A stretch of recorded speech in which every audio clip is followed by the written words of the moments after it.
This narcotic, unlike the opiates, the synthetics, and cocaine, is non-addictive.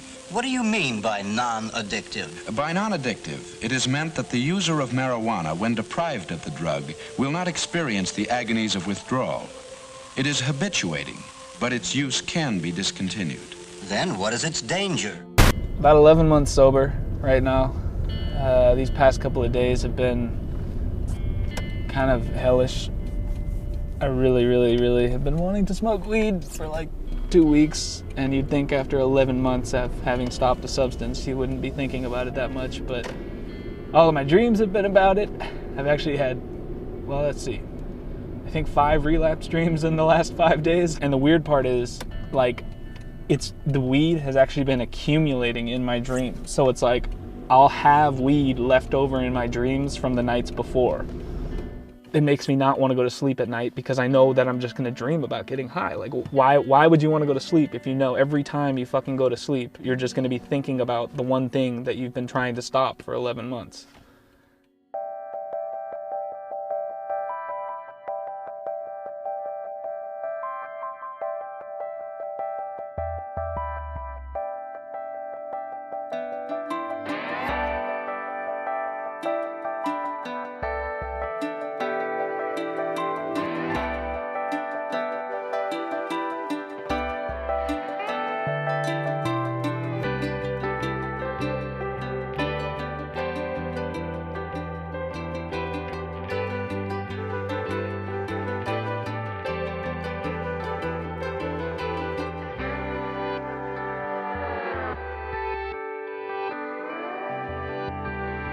My name's David, and I'm a marijuana addict.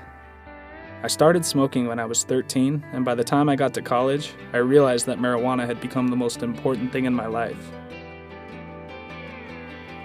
Having spent the last 5 years surrounded by weed, I had adopted the mindset that it was impossible to get addicted to. As far as I was concerned, it wasn't even a drug. My problems with marijuana began when I decided it was time to stop. That's when I realized I couldn't.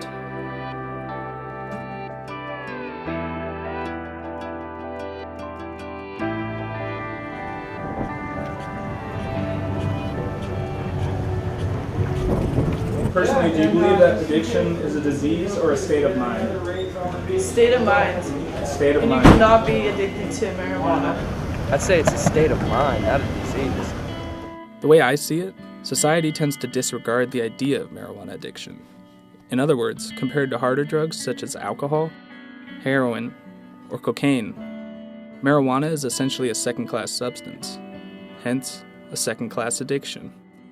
While most people go to extreme lengths to deny and hide their addictions, it seems like a strange paradox to me that I have to defend the idea that it's even possible to be a marijuana addict. You guys think that people take marijuana addiction or treatment seriously for marijuana addiction? What's treatment? Yeah, I didn't know there was treatment. Never, like, people going into rehab for just marijuana or... Never heard of that. I guess I don't know anyone who does that. I guess not. I wouldn't.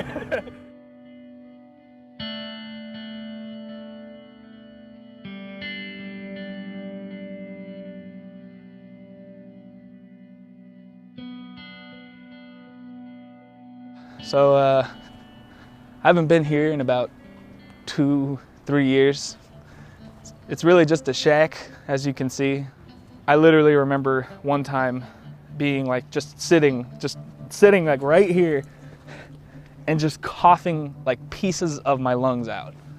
I mean, literally just pieces of black stuff just coming out of my lungs, and I couldn't even take the next hit because there was so much crap in my lungs, and just almost crying because I couldn't stop and telling myself this is gonna be it, you know, this is the last time, there's no way I'm gonna be back here again. And it's so weird now because 2 years have gone by, or 3 years, or however long it's been since I've been here, and I'm literally now just sitting in this spot for the first time since then. I honestly told myself I would never be back here.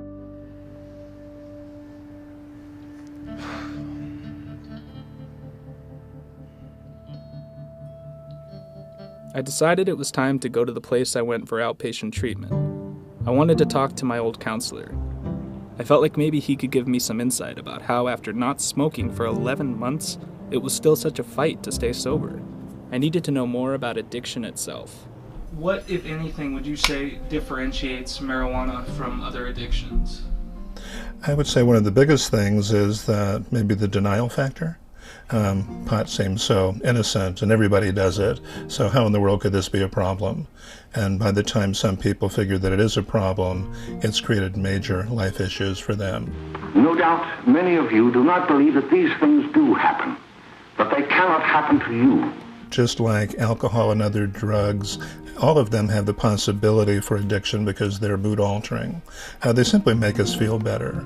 And we have a brain, and our brain is motivated for pleasure, so anything that makes us feel good has that possibility.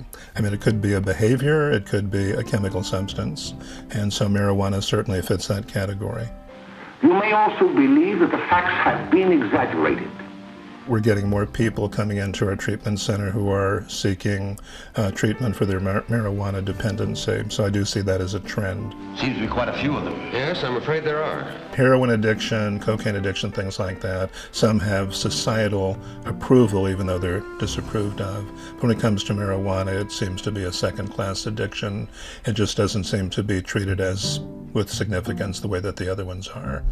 In the recovering community, lots of times you kind of get status for your drug. And so if you're a recovering heroin addict in society and in recovery, you get a lot of attention, a lot of positive accolades, and that's really true even in terms of television and some of our celebrities. If somebody comes to me and says that they can stop whenever they want to, I would basically ask them, then why haven't you stopped already? Hearing Larry speak, I couldn't help but think about all the time I spent hiding behind the Harris storms, miserable and lying to myself that I would stop once I was ready. So right now, we're coming up on another spot that I spent way too much time. I don't know why, it always reminds me of like a prison or something. Just that light hanging down and this chain link fence. I was already on the dean's list, you know, not for academic honors. They had to, flag my name. And it got to the point where when I went to go apply to study abroad, the dean actually pulled out a folder and he said, "Do I know you from somewhere?" And I was like, "I don't think so. I'd never seen him before." And he's like, "Oh, I know where I know you." And he pulled out my folder and there was actually a sticky note on it that said, "Why is this guy still living on campus?" Well, back then it was almost a proud moment because, I like being badass and getting away with using drugs and stuff. But now it's just embarrassing. And even then, I didn't have a problem. I just wanted to smoke weed. I wanted to smoke weed, yeah, right. I had to smoke weed. I didn't have a choice back then. I don't know. It was time to interview someone from the marijuana community. While my perceptions had changed, I was curious to get some input from someone who, like me, knows what it means to be a true stoner. I wanted to talk to the old me. Do you personally believe in the idea of marijuana addiction? Well, before I try to answer that question, I would back into what is our guess or my guess of what society thinks of when they hear the word addict, addiction, and addict. And I tend to think that people think of somebody that's rather scary. They probably use needles. They probably steal. They might prostitute themselves. They're not to be trusted. I wouldn't want them around my children. I wouldn't want them to be a teacher. An addict is somebody who is pretty low in our society. Marijuana is as appropriate to use with the word addict as it is to use the word addict when you talk about caffeine. It doesn't belong in the same sentence. And when we put it in the same sentence, we're attempting to stick, to glue, to paint, to varnish a very negative stereotype of an addict. And people that want to put those two together, usually when you talk to them, you'll find, they make their living on treating marijuana as an addiction. They're counselors, they run drug clinics, or they work for the government and they're paid to say this. The idea that marijuana is addictive, that a marijuana user is an addict, is absurd. I'll tell you how to control your marijuana use. Smoke less. After talking to Mark, I found myself in a downward spiral. My old thinking kicked back in and my addict mindset took control. Had I just been lying to myself all along? Had I created this addict inside me? God damn it, man.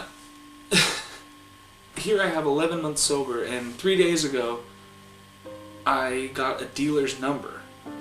Knowing that he was a dealer, hoping that, well, just in case I decide to relapse, it'd probably be good to have somebody's number so I know where to get weed. What kind of thinking is that for somebody who's trying to stay sober? I'm pretty sure I've already said it, but I feel like half the reason I haven't smoked it is because I have a girlfriend who is counting on me. And I have a family that cares about me, and now I'm in some fellowship that apparently loves me too. I feel like I've made commitments to other people, and the only person I haven't really committed to at this point is myself.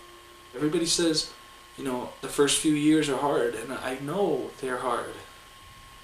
But it's even harder when you're trying to prove that you even have a legitimate addiction. The only people that I feel like even believe that there's such thing as marijuana addiction are the people in Marijuana Anonymous.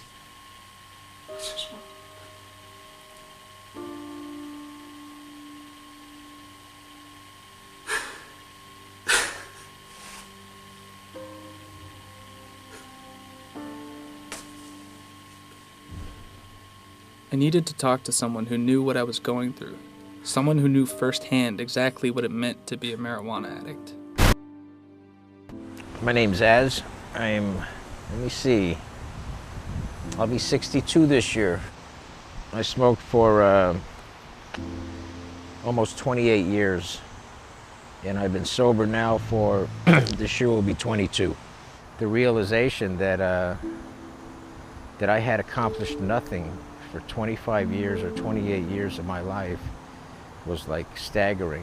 I mean, I had 3 kids, and I came home out of that care unit center after 5 weeks, and my wife, by her good graces, let me back into the house to see if it would work out. And when I came home, I'll tell you, I sat at that dinner table with 3 kids that I didn't even know, and they didn't know me.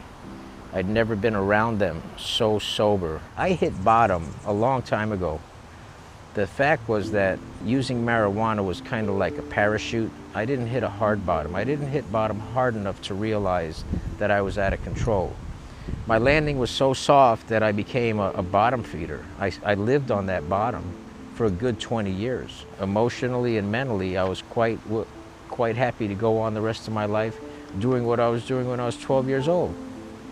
Smoking pot and drinking beer. To me, it doesn't matter if it's marijuana or heroin. It's gonna kill me in the long run.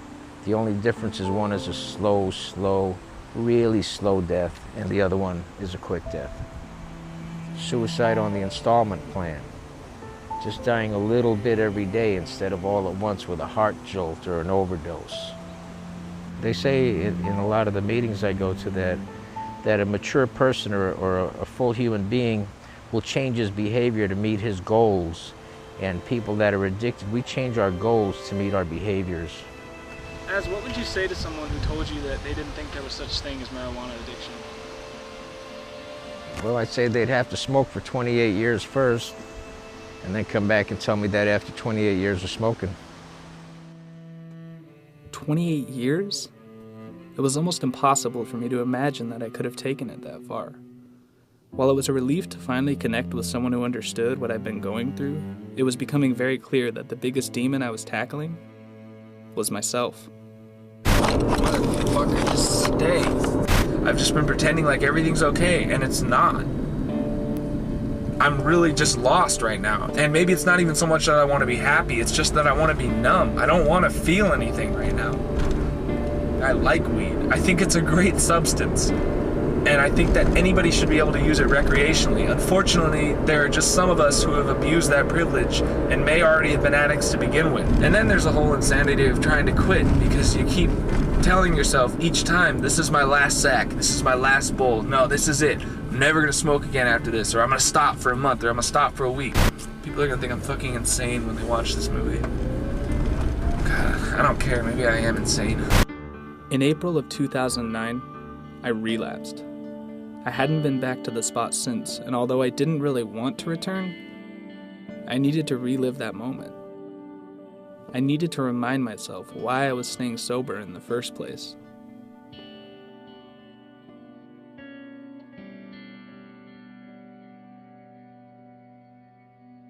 I was at my family's, well, we were having a Passover. It was like April something, and I basically ended up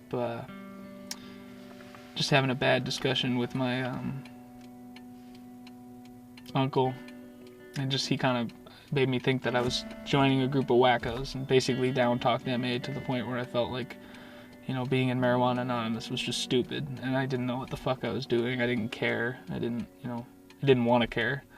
I was in San Jose, actually, and I drove over 200 or 300 miles knowing that I was going to smoke weed when I got back. I mean, I had convinced myself at that point. I said, fuck it.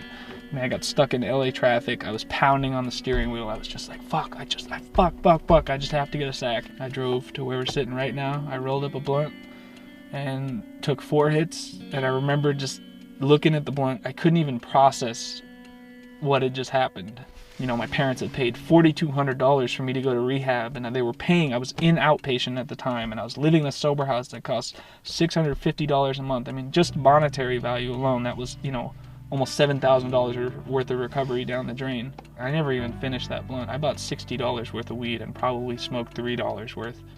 I ended up getting picked up that night, like I said, by my sober house manager.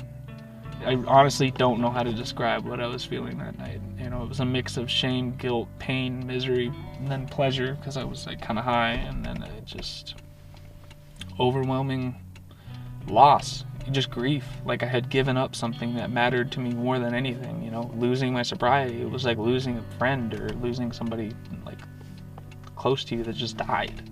Staying sober is a daily routine because you never know when your next craving is going to hit. Sometimes I feel trapped in sobriety, but other times I feel like it's the greatest gift I've ever been given. Had it not have been for coming here, and I would have had about 1.5 years sober right now, but instead I'm just coming up on 1 year and just hoping I'm gonna make it. I wanted to talk to my parents. They had seen my addiction firsthand, and I felt like maybe they could give me some perspective on just how my dependence on marijuana started in the first place. I was coming up on 1 year, and it was time to go back to the place where my addiction began. Home.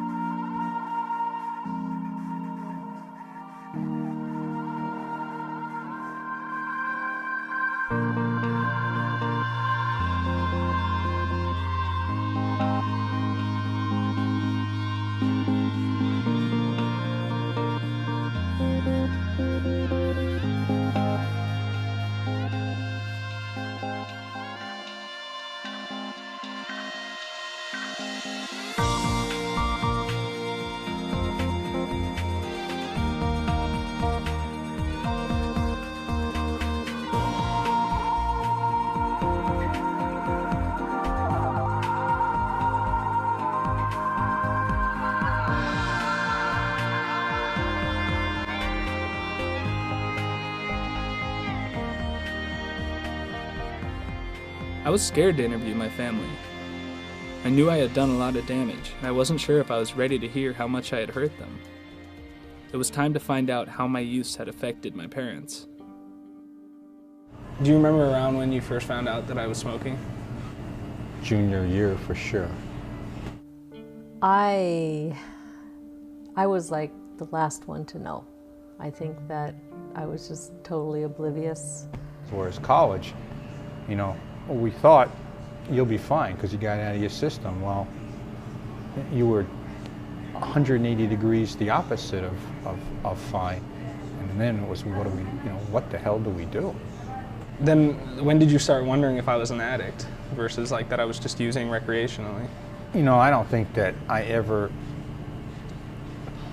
thought of the word addict per se, because to me, addict conjured up meth, heroin.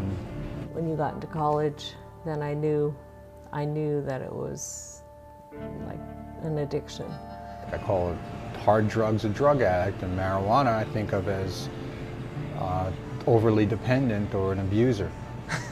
But don't you think that's like a misnomer in and of itself? How is that not by definition an addict? I don't.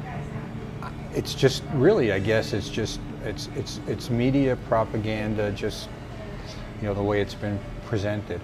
And it was interfering with everything, was interfering with your studies, it was interfering with your values, it was, you know, I knew why you never had any money. I knew that you were using every penny you had to buy pot and borrowing and borrowing and borrowing from people, and every time Dad and I gave you an allowance, you were trying to pay back friends that you had already borrowed money from to buy pot from the last time we gave you allowance.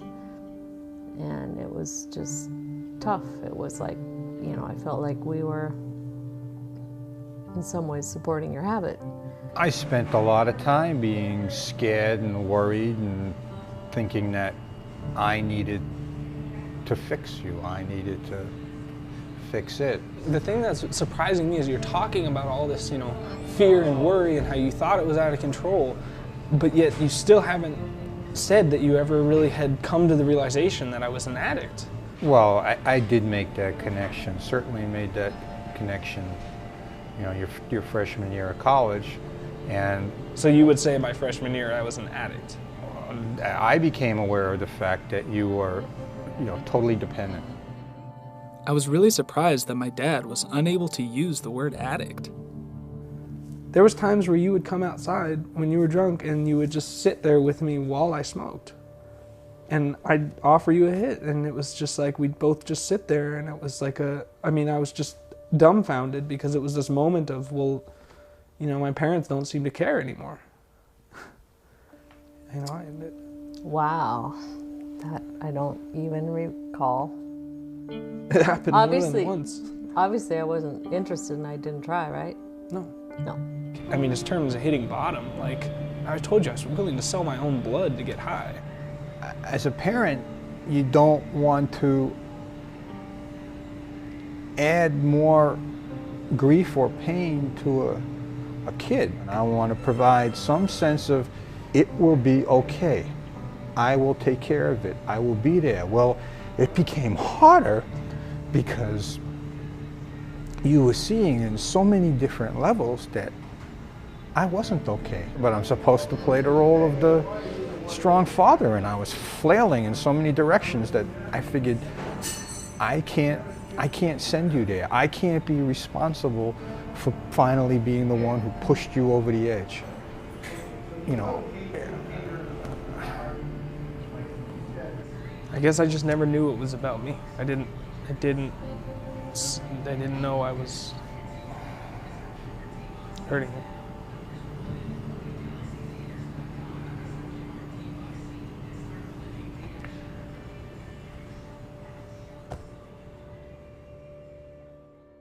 That night, I decided to take a risk. I found myself in a position I had been trying to avoid for months, and yet somehow I convinced myself that a party would be the best way to cope with the way I was feeling after my parents' interview.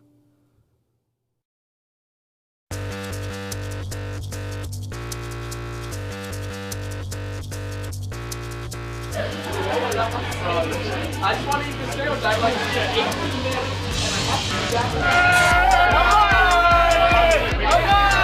I've smoked pot for...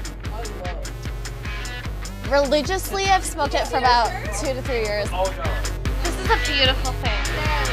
I'm addicted to everything and I don't like to give things up. 1, 2,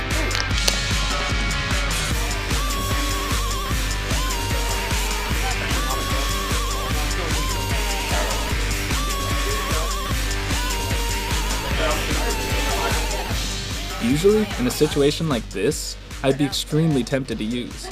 I figured this would be no exception, but strangely, I found myself feeling the exact opposite. So if I don't buy it, if I'm not around it, then I can stop.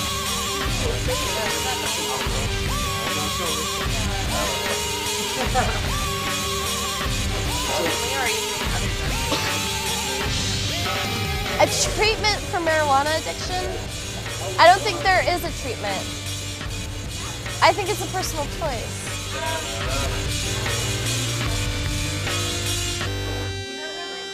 Am I addicted to it? Yeah. I'm addicted to the feeling. Was this really how I'd spent the last 7 years of my life? As hard as it's been to stay sober, I didn't find myself wanting to go back to the way things were. And I realized I wanted to leave that party. I was ready to come back to California. This was my smoking mecca. This was where everything happened, and this is where, looking back on it, you know, I just wasted half of my fucking life at Chapman. You know, I'd study for a test and then come up here and forget everything I learned. You know, I'd meet a girl and then I'd forget her name when I came up here. I'd have something great happen and then I would just erase it. All on top of the parking structure. I've erased the last 7 years of my life and I don't know how to get it back. And right now it's like, I'm wondering if I can even hold on to it enough to make it through a fucking year of sobriety, if that's even possible. And then what the fuck happens from there? Great, I got a year. What's next?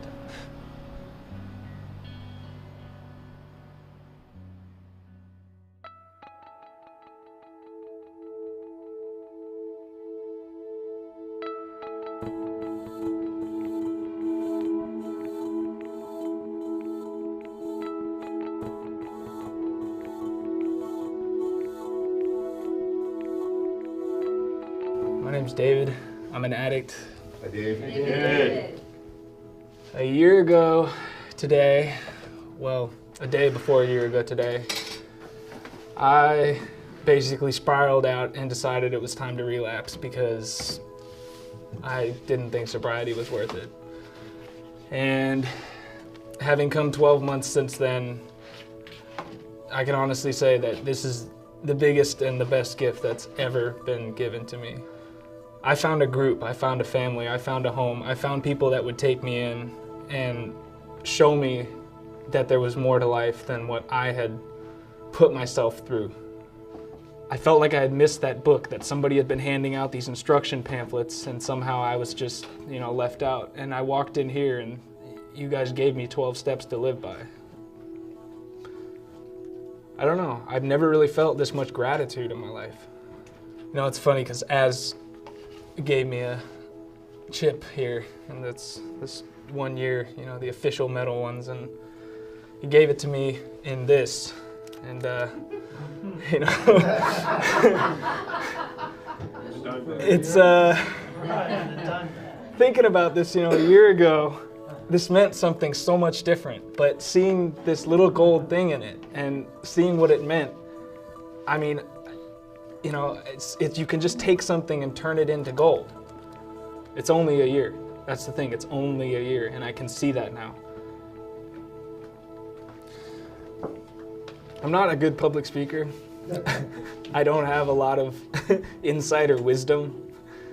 You know, I'm 22 years old and I feel like I'm 13. I feel like I'm no older than I was the day I started smoking. Give it 5 or 10 years in this program and I'll probably have grown more in those 5 or 10 years than I have in the last 22 years of my life. Because you guys are gonna help me.